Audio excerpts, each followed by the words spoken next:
I was a little bit disappointed, personal ko to. Kasi sa kauna-unang hearing pa lang namin sa Blue Ribbon, sinabi ko na yun, there is a problem on coordinates. So, ibig sabihin, kahapon lang nila naisip na totoo pala yun. At doon na-concentrate ang usapan. Totoo yun eh. Biti ng ilang miyembro ng Senate Minority Bloc sa anilay direksyon na tinutumbok sa public hearing ng Senate Blue Ribbon Committee. Partikular ito sa pagpapatuloy ng investigasyon sa mga maanumalyang flood control projects ng pamahalaan. Paliwanag ni Senate Deputy Minority Leader Rodante Marcoleta, may ilang mahalagang issue na hindi natatalakay sa pagdinig. Pero ang isa pong importante doon na dapat napansin nyo, yung sinabi nilang address 30 Tamarind Street. Kung napapansin nyo, yun ay bahagi ng paglalahad ni Saldico na sinabi niya yung isang 1 billion pesos ay doon i-deliver.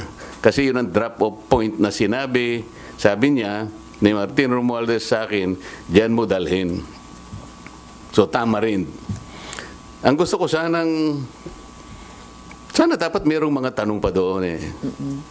Bakit hindi natin tawagin kung sino yung may-ari? Nasaan yung kontrata nasaan yung discontract? Di ba? Nabanggit lang ang pangalan ni Martin Romualdez, natapos na kami. Para naman kay Senador Amy Marcos, may mga critical leads na hanggang sa ngayon ay hindi pa tinutugunan ng komite. Umattend ako nung unang hearing na chair na si Senator Lacson. Tapos, nag-represent ako ng ating bansa sa Korea sa second hearing. Kaya lang nadismaya ako dun sa pagtestigo ni Sergeant Gutesa. Nanood ako, pare-pareho lang. Sila na rin. Dagdag pa ng presidential sister, napalampas na ang ugnayan ng tunay na nagplano at nakinabang sa scam. So, 2 buwan nang nakaraan, ICI at DOJ, sabi, kasuhan na si Martin at si Saldi. Ang Saldi ko, kinasuhan, pero si Speaker Martin Romualdez, wala pa rin. Ang kinasuhan, sa halip kay Speaker Romualdez, sa rekomendasyon ng ICI at DOJ, ay si dating Senador Bong Revilla na naserban na ng warrant of arrest, si Senator Joel, si Senator Jinggoy. Dahil hindi pa alam ng minority bloc kung kailan matatapos ang mga pagdinig ng Senate Blue Ribbon Committee kaugnay ng maanumalyang flood control projects, sinabi ni Senador Rodante Marcoleta na naglabas sila ng tinagurian nilang minority report. Nakapaloob dito ang kanilang mga obserbasyon, findings, mga rekomendasyon at mga posibleng legislative measures na pwede nilang ihain in aid of legislation.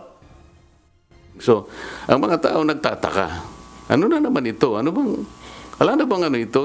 Wala bang closure ito? Hindi ba natin malalaman kung sino talaga ganito? Kaya napilitan po kaming maglabas ng minority report. Tinawag po naming minority report for lack of better term. Kasi po kung gagawin nating legal ito na isasang-ayon natin sa aming mga committee, sa ating Senate rules, hindi pa kami pwedeng maglabas kasi kailangan matapos talaga yung committee report. Sinabi rin ni Senador Marcoleta na mayroong mga potensyal na personalidad na maaaring kasuhan. Kabilang dito ang ilang individual at kanilang mga papel sa scheme na makailang ulit na nabanggit sa mga pagdinig. Bukod sa mga contractor, nakasaad sa tinaguriang minority report ang mga kaso na maaaring kaharapin ng ilang opisyales ng Department of Public Works and Highways o DPWH. Gaya ni former DPWH Secretary Manuel Bonoan na maaaring lumabag sa batas pangunahin na sa malversation of public funds or property. Gayon din ang mga dating opisyal ng DPWH na sina Roberto Bernardo, Henry Alcantara, Bryce Hernandez at JP Mendoza na mga posibleng lumabag-an nila sa Anti-Graft and Corrupt Practices Act. Binigyan din naman ni Senate President Vicente Soto III na ang tinagurian nilang minority report ay wala pang bigat at isang simpleng piraso lang ng mga papel.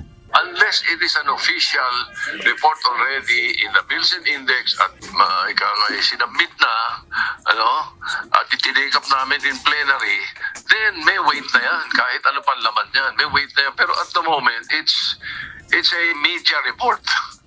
Asher Cadapan Jr., UNTV News and Rescue. Diyos ang aming sandigan, serbisyo publiko ang aming pinahahalagahan.